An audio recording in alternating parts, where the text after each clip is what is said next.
হঠাৎ করে রাস্তার ধারে রক্তকরবীর গাছ দেখতে পেয়ে লোভ সামলাতে না পেরে চলেই গেলাম ডাল চুরি করতে। আর এটা যেহেতু মন্দিরের পাশে ছিল, কারো বোকার ভয় না করে দুটো ডাল ভেঙে নিয়েছি। আর এই ফুল গাছটার কালারটা ছিল ডিপ গোলাপি। চলো গাছের কাটিং গুলোকে আজ কিভাবে লাগালাম সেটাই তোমাদের দেখাই। গাছ থেকে ভাঙার পর এত বড় বড় ডালগুলোকে কিন্তু আমি হাতে করেই বাড়ি এনেছি। তাই রাস্তার ধারে যেই দেখছিল সে বলছিল এই ডালগুলো কি করবে। দেখো ফুলটার কালারটা কতটা সুন্দর।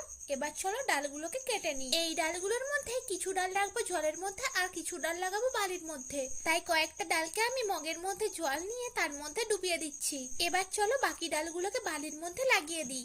তার জন্য একটা মার সাথে বালি নিয়ে নিয়েছি। এবার ডালগুলো লাগানোর আগে দিয়ে দিচ্ছি জল। এবার ডালগুলোকে একে একে খুব আলতু ভাবে লাগিয়ে দেব।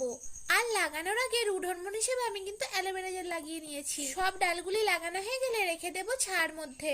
এইভাবে 15 থেকে 20 দিন রাখলে খুব সহজেই চারা গাছ তৈরি হয়ে যাবে।